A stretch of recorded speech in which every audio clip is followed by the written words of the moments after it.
What's up, ClubSpurs.com? What's up, Spurs fans? Tom the Spurs Dude coming at you live from Studio A in this Spurs atmospheric room. We are talking Spurs basketball today, and we will be discussing the Summer League that has just taken place with your San Antonio Spurs. Nathan, with the Summer League just finishing, and the Spurs just coming off a tremendous start. What has impressed you the most in this NBA Summer League so far? Well, they already keep on winning games. I mean, they're like 3-1. So the young guys know how to win games already. George Hill has impressed me too, because it looks like he has improved from last year on his shooting, on his driving, on his driving abilities, taking it to the hole, and DeJuan Blair, of course, getting all those rebounds and points. And absolutely, DeJuan Blair has been an outstanding player in this NBA Summer League. DeJuan Blair getting rebounds. He got like 5 rebounds within just minutes of action in the Summer League games. And George Hill taking over, is playing at a whole new level. He just on Spurs.com, he was discussing that this year's Summer League is way different from last year, and George Hill knew that coming in. And the way he's played so far, he is absolutely playing on a different level for the San Antonio Spurs. Right now, the Spurs playing outstanding basketball, and it's not about how many wins and losses they get in the NBA Summer League. It's not about that. It's about player development and see how they're all coming along, because these guys are going to end up playing in the regular season. So we got to know who's good to go, who's not good to go. But one player who still has yet to show us anything, it's James Gist. And James Gist, everyone thought that by playing overseas that he'd have some experience coming into the Summer League. But he has yet to show he's had that experience. Where is James Gist right now? Because I do not think he's going to be a Spur this coming up season.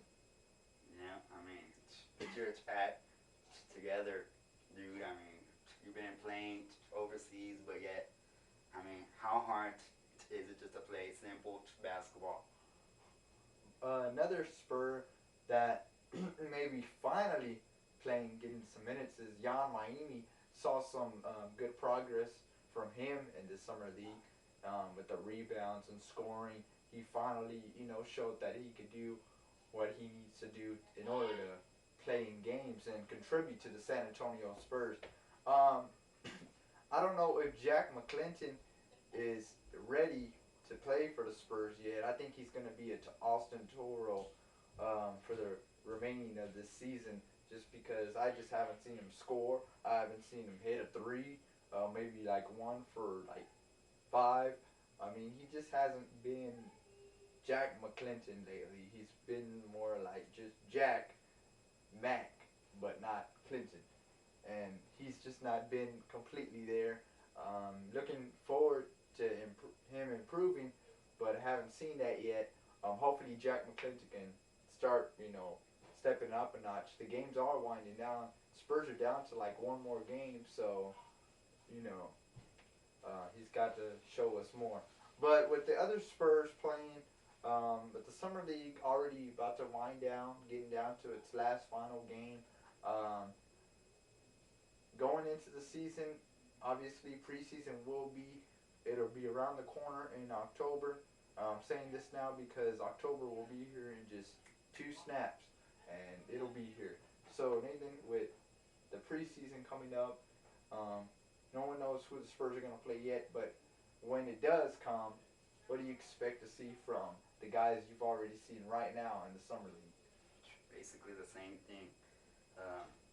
Maybe not as easy, because then by that time preseason means a little bit more, because Pau Gasol, let's say they play the Lakers, Pau Gasol should be playing. Those guys, Bynum should be playing, but not heavy minutes. like a real game, but it'll feel more like a real game. But I still expect Dewan Blair, George Hill, uh, Harris, Harris, Malik Harrison. Harris, and yes, to be getting points, and Tim Duncan and Tony Parker, Andrew Ginobili. You already know what they're gonna do. Yes, we got a good team coming up, guys, and you know, like I've said all along, the Spurs are going to be dangerous eventually. And if you're the Los Angeles Lakers, if you're this guy right here, Once again on the magazine. you better be scared because last time I checked, y'all lost Lamar Odom, a key player to your team. The Lakers aren't going to be the same Lakers that we've seen this past year and 2 years before that. If they lose Lamar Odom, they're just not going to be the same team.